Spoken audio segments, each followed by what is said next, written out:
నమస్కారం, నేను మీ జాహ్నవి. మనతో ఉన్నారు ప్రముఖ జ్యోతిష్య వాస్తు పండితులు, జ్యోతిష్య వాస్తు శిక్షణ నిపుణులు, లలిత ఉపాసకులు బ్రహ్మశ్రీ నానాజీ పట్నాయక్ గురువు గారు.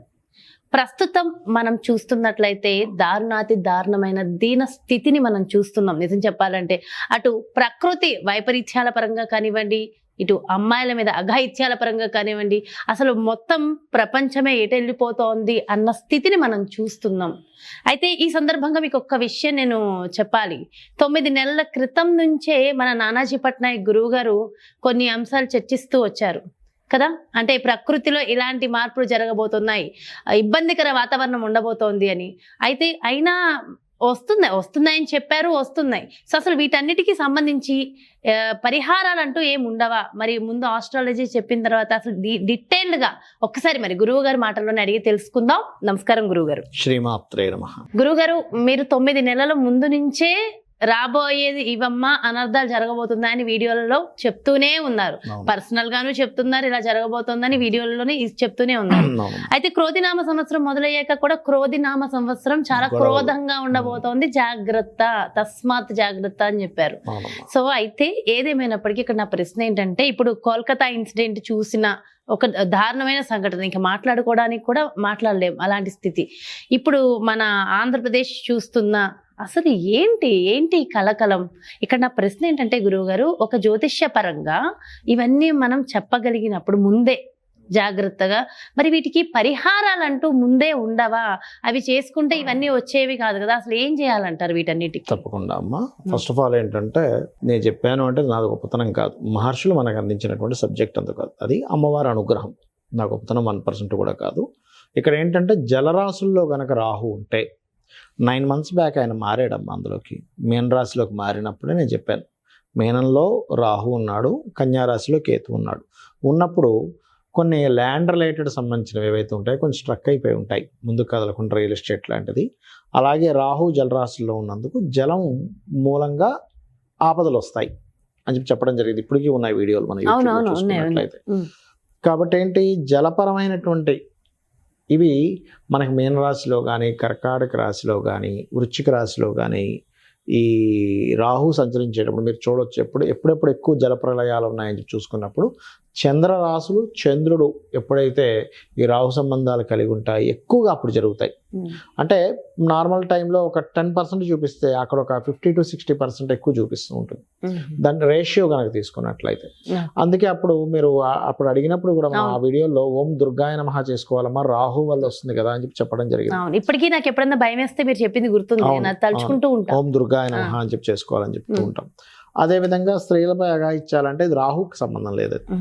మనము ఒక 1 month బ్యాక్ కూడా ప్రెడిక్ట్ చేసాము, మొన్న కూడా మళ్ళీ ప్రెడిక్ట్ చేసాం. ఇంకా జరగనున్నాయి. ఇంకా ఈ జలప్రలయాలు మీన రాశిలో రాహు ఉన్నంత కాలం అంటే దాదాపు ఇంకో మార్చి వరకు ఉంది. ఎందుకంటే అది ఒకటే కాకుండా ఈ కుజుడు, శని కూడా పరస్పరం వీక్షించుకుంటున్నారు. కాస్త జాగ్రత్తగా ఉండాలి. యుద్ధాలు కానివ్వండి, యుద్ధ వాతావరణాలు కానివ్వండి, ఇవన్నీ కాస్త ఎక్కువగా అవుతూ ఉంటాయి. దీనివల్ల ఏంటంటే ఈ రాబోయే 2-3 monthsలో మంచి చేస్తున్నా సరే కొంతమంది మీద వ్యతిరేకత రావడం. ఇప్పుడు నాయకులు ఉంటారు, వాళ్ళు మంచి చేసినా సరే కొన్ని వాటిని వ్యతిరేకంగా చూపించడం, వ్యతిరేక కలిగేలా చేయించడం జరుగుతుంది అని చెప్పారు. ఎందుకంటే రవి మనకి కన్యారాశిలో కేతువుతో కలుస్తూ దాని తర్వాత నీచ పొందుతున్నాడు. సో ఏంటంటే కొన్ని కావాలని చెప్పి వాళ్ళ మీద బురజల్లే ప్రయత్నం చేయడము, ఏది మన నాయకుల మీద, అది సీఎం కావచ్చు, పిఎం కావచ్చు, ఎమ్మెల్యే కావచ్చు, ఎవరి మీదైనా ఇట్లాంటి ప్రయత్నాలు కూడా జరుగుతాయి. ఎందుకంటే తులారాశిలో రవి ఎప్పుడైతే నీచపడి కుజుడు దృష్టి పడిందో అది అటువంటి ఫలితాలను ఇస్తూ ఉంటుంది. కాబట్టి ఈ విషయాల్లో ఇట్లా ఉండాలి. ఒకటే నేను చెప్పేది, ఎవరికైనా ఎక్కువ భూ సంబంధమైన వివాదాలు ఎక్కువగా అవుతున్నాయండి, ఎందుకంటే భూతత్వ రాశుల్లో కేతు ఉన్నాడు కాబట్టి అని అనుకుంటే గనక మీరు చేయవలసింది మహాగణపతి. ఇప్పుడు ఎట్లాగో గణపతి నవరాత్రులు వస్తున్నాయి కాబట్టి గణపతిని తలుచుకోండి. అదేవిధంగా ఎక్కువగా ఈ జల సంబంధించిన ప్రదేశాల్లో నివసించే వాళ్ళు అప్రమత్తంగా ఉండాలి. రాబోయే ఇంకొక 6 నెలల వరకు ఈ ప్రభావం అనేటువంటిది ఉంటుంది. దీంతో పాటు పర్టికులర్గా వీలైనంత మటుకు జలముతో గణపతిని కనుక అర్చించినట్లయితే జల సంబంధంగా మీకు వచ్చేటువంటి ఇబ్బంది రాకుండా కూడా గణపతి చూసుకుంటాడు. అది ఓకే, అయితే ఈ ఫ్లడ్స్ రావడం ఇవన్నీ కూడా రాజకీయ నాయకులు వేరే ఎవరో చేస్తున్నది అయితే కాదు కదా. ఎలా చేస్తారమ్మా, వర్షం కురిపించగలుగుతారా వాళ్ళు ఏమైనా అదే రాక్షసులా? కదా, అదే కదా అసలు. అయినా సరే వాళ్ళ మీద నిందలు రావడం ఏంటో ఇదంతా. అండ్ కొన్ని విషయాలు కొంతమందిని చూస్తుంటే, మీరు చూసారా గురుగారు, ఒక సైంటిస్ట్ ఒక ఆమె అవును దాదాపు కంప్లీట్ అయిపోయింది పాపం ఆమె పరిస్థితి. అవునమ్మా. ఆమె ఎందుకమ్మా ఒక ఇదైపోయింది. పెళ్లి ఆ. కోసం అన్ని రెడీ చేసి పెట్టుకున్నారట, నగలు ధనం అన్ని కొట్టుకుపోయాయి పాపం. అసలు చూసారా, మనుషులు కూడా వెళ్ళిపోతూ ఉన్నారు. అంటే జలరాశుల్లో ఉన్నప్పుడు ఇట్లాంటివి మరి జరుగుతుంది. ఇలాంటి వాటికి పరిహారాలు అంటే మనం చేసుకునే పరిహారాలు ఇండివిజువల్ గా చేసుకోవాలా, మొత్తం లోకం సుభిక్షంగా ఉండడం కోసం ఏమైనా కామన్గా చేయాలంటారా? ఒక విషయం అమ్మా, ఇలాంటి విపత్తులు రాకుండా ఉండడానికే ఆలయాల్లో అప్పుడప్పుడు లోక కళ్యాణార్థం హోమాలు అవి చేస్తూ ఉంటారు. ఇప్పుడు ఉత్సవాలు అవి జరుగుతుంటాయి సార్, ఆలయాల్లో జరుగుతుంటాయి. మరి జరుగుతున్నా సరే ఇలా ఎందుకు జరుగుతుందండి అంటే, ఈ సమూహం అంతా ఒక దగ్గర ఉంటారమ్మా, వాళ్ళకి నష్టపోయే యోగం ఉంటుంది. లేదా కాలంలో ఒకసారి నష్టపోయే కాలంలో, ఇప్పుడు శుక్రుడు నీచబడి కుజుడు చూస్తున్నప్పుడు కేతువుతో ఉన్నప్పుడే జరిగింది. అంటే ఏమిటి, ఆస్తి నష్టాలు జరిగాయి అన్నీ కూడా. శుక్రుడు ఆస్తికి కారకుడు కదా, ధనానికి కారకుడు, ఆస్తికి కారకుడు, గృహాలకు కారకుడు, వాహనాలకు కారకుడు, ఆయన కేతువుతో ఉన్నప్పుడే జరిగింది.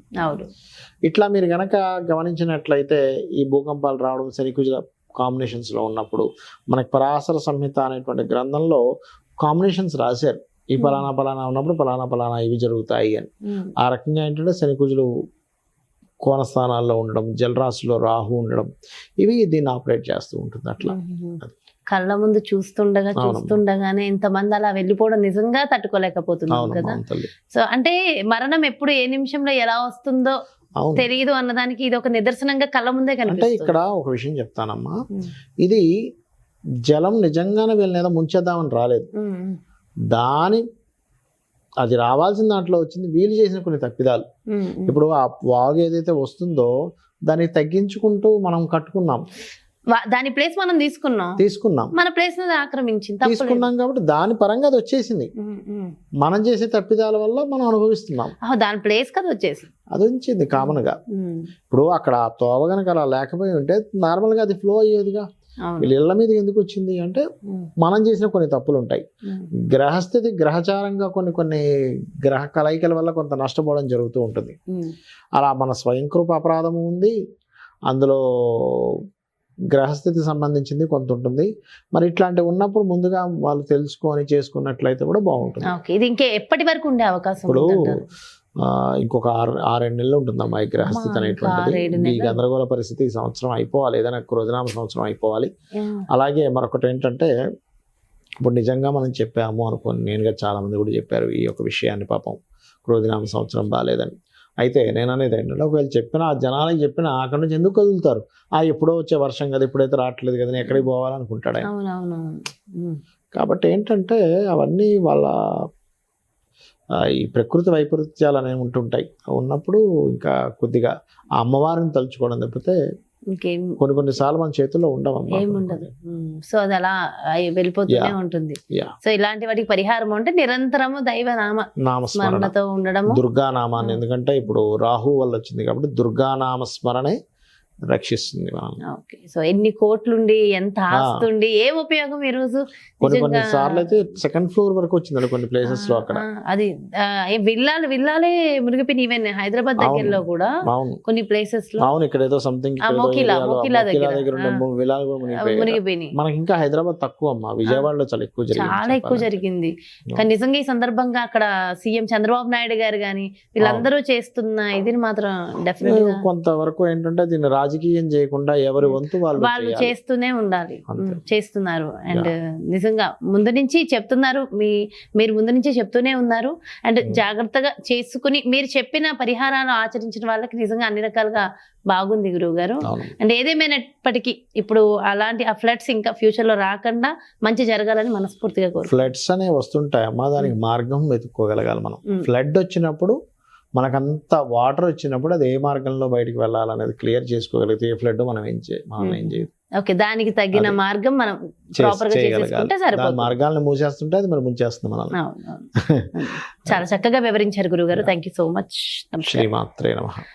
చూసారు కదండి, మరి ప్రస్తుతం జరుగుతున్న ప్రకృతి వైపరీత్యాలకి కారణం మరి ఎవరు? మనమేనా?